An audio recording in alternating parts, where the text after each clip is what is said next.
আমরা জাতীয় ঐক্যমত্যের ভিত্তিতে দেশ চালাতে চাই বলেছেন শহীদ উদ্দিন চৌধুরী অ্যানি। আরও জানিয়ে দেব বিএনপির শীর্ষ নেতাদের সঙ্গে খেলাফত মজলিসের বৈঠক। শিক্ষা ক্যাডারের 134 কর্মকর্তা নাগরিক কমিটিতে। সর্বশেষ জানিয়ে দেব সালমান এফ রহমানের ঘনিষ্ঠ তারেক আলম আটক। বিএনপির যুগ্ম মহাসচিব শহীদ উদ্দিন চৌধুরী অ্যানি বলেছেন, দেশে ফ্যাসিবাদী সিস্টেম শেষ হয়ে গেছে। বাংলাদেশের মাটিতে যেন এ ফ্যাসিবাদ আর না আসে সে শপথ ও অঙ্গীকার নিয়ে মাঠে নেমেছি। আমরা বলি না ভোট হলে কালকে আমরা এককভাবে ক্ষমতায় এসে দেশ চালাবো। আমরা জাতীয় ঐক্যমত্যের ভিত্তিতে দেশ চালাতে চাই। আমরা ফ্যাসিবাদের বিরুদ্ধে লড়াই সংগ্রাম ও যুগপথ আন্দোলন করেছে সবাইকে নিয়ে সরকার গঠন করতে চাই। বুধবার দুপুরে লক্ষ্মীপুর সদর থানা তন্তবায় সমিতি লিমিটেডে বার্ষিকী সাধারণ সভায় প্রধান অতিথির বক্তব্যে এসব কথা বলেন তিনি। শহীদ উদ্দিন চৌধুরী অ্যানি বলেন, জামাত ইসলামের শীর্ষ পর্যায়ের একজন এক কথা বলেন। কথাগুলো নিজেদের রাজনৈতিক অবস্থান থেকে আরও সুদৃশ্য করার জন্য বলেন, কিন্তু প্রকৃতপক্ষে আমরা সবাই ফ্যাসিবাদের বিরুদ্ধে লড়াই করেছি। খুন, গুম, অত্যাচার, নির্যাতনের শিকার হয়েছে, একসঙ্গে জেল খেটেছি। এখন যদি একজনের কথায় এক ধারা আসে তাহলে ফ্যাসিবাদ সুযোগ পেয়ে যাবে। তিনি আরও বলেন, ফ্যাসিবাদ যেন কোনো সুযোগ না পায়, ঐক্যের মধ্যে যেন ফাটল না ধরাতে পারে, সেদিকে জামাতে ইসলামের দায়িত্ব আছে, আমাদেরও আছে। আমরা এ দেশে মানুষকে অভয় দিতে চাই। আপনার আদর্শের রাজনীতি আপনি করবেন, আমার আদর্শের রাজনীতি আমি করব, কিন্তু ফ্যাসিবাদকে আনার রাজনীতি করা যাবে না। কর্তৃত্ববাদকে আবার কর্তৃত্ব করার সুযোগ দেওয়া যাবে না। সদর থানার তত্ত্বাবধায়ক সমিতির সভাপতি ও জেলা বিএনপির সদস্য সচিব শাহাবুদ্দিন সাবুর সভাপতিত্বে বিশেষ অতিথি ছিলেন জেলা জামাতের সেক্রেটারি ফারুক হোসেন নূরনবী, জেলা সমবায় কর্মকর্তা আশরাফ উদ্দিন রুমি, তত্ত্বাবধায়ক সমিতির সদস্য শামসুল করিম খোকন, লক্ষ্মীপুর চেম্বার অব কমার্সের সভাপতি এম আর মাসুদ, সদর উপজেলা বিএনপির আহ্বায়ক মঈনউদ্দিন চৌধুরী রিয়াদ। জাতীয় ঐক্যসহ বিভিন্ন বিষয়ে ঐক্যমত্য গড়তে বিএনপির শীর্ষ নেতাদের সঙ্গে বৈঠক করেছেন খেলাফত মজলিসের নেতারা। বুধবার সকালে গুলশানের চেয়ারপারসনের কার্যালয়ে বিএনপির মহাসচিব মির্জা ফখরুল ইসলাম আলমগীরের সঙ্গে এই বৈঠক হয়। বৈঠকে 9 সদস্যের প্রতিনিধি দলের নেতৃত্ব দেন খেলাফত মজলিসের আমির মাওলানা আব্দুল বাসিত আজাদ এবং মহাসচিব আহমেদ আব্দুল কাদের।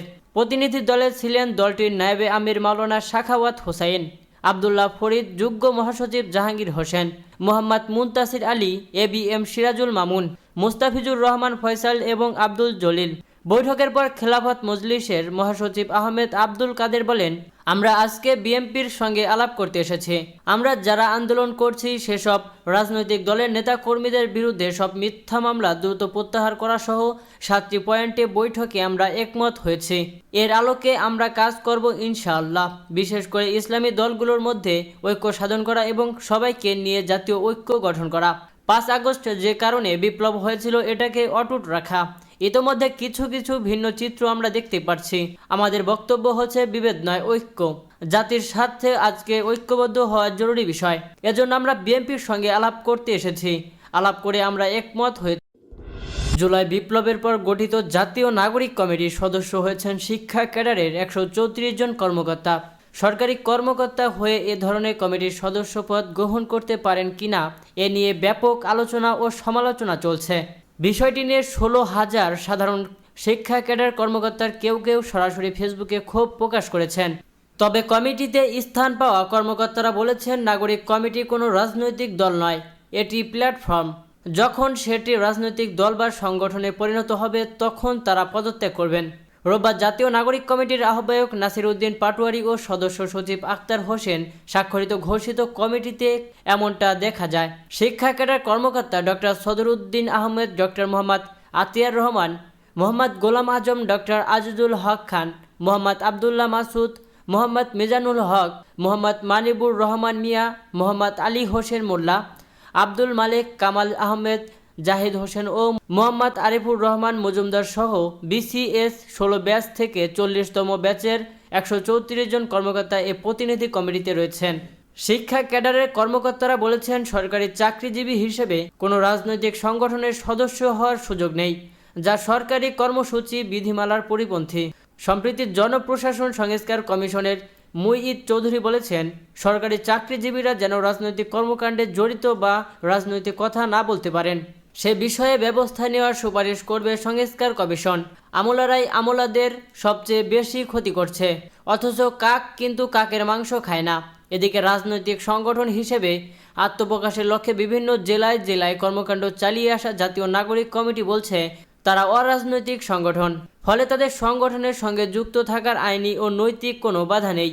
শিক্ষা ক্যাডারের একজন অধ্যাপক বলেন, শিক্ষা ক্যাডারের যেসব কর্মকর্তা বৈষম্য ও ফ্যাসিস্ট শব্দগুলো কথায় কথায় আজ ব্যবহার করছেন, তারাই বিগত সরকারের কাছে মানুষ হিসেবে নিজেকে প্রতিষ্ঠিত করার চেষ্টায় মগ্ন আছেন। এসব নেতা বদলি ও পদায়নের জন্য এসব কমিটিতে নাম লিখেছেন। মূলত এসব নব্য চেতনাবাজ নেতাদের মুখ্য উদ্দেশ্য হলো ভালো পদায়ন। জুলাই বিপ্লবের পর শিক্ষা ক্যাডারের সর্বোচ্চ সংখ্যক কর্মকর্তার বদলি হয়েছে। প্রবীণ এই অধ্যাপক আক্ষেপ করে বলেন, বদলির ধরন দেখে মনে হচ্ছে সব ক্যাডারের রাজার শিক্ষা ক্যাডার।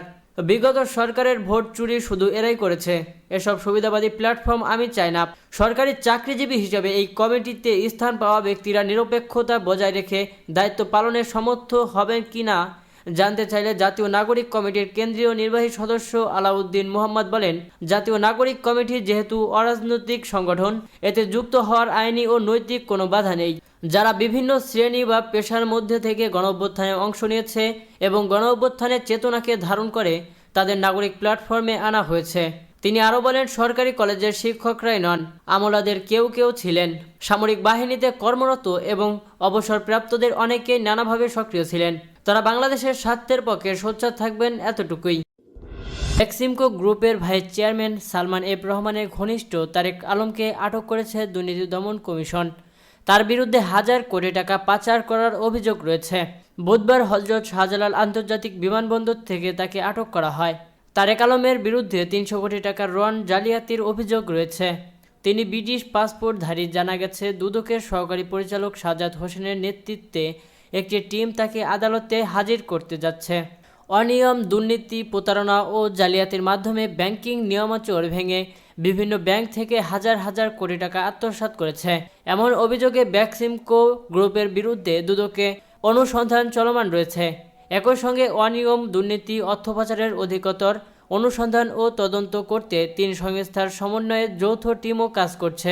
এর আগে গত 13 আগস্ট রাজধানীর সদরঘাট এলাকা থেকে নৌপথে পালানোর সময় সালমান এফ রহমান ও আনিসুল হককে গ্রেপ্তার করা হয়। পরে তাদের নিউ মার্কেট থানায় করা হত্যা মামলায় গ্রেপ্তার দেখানো হয়।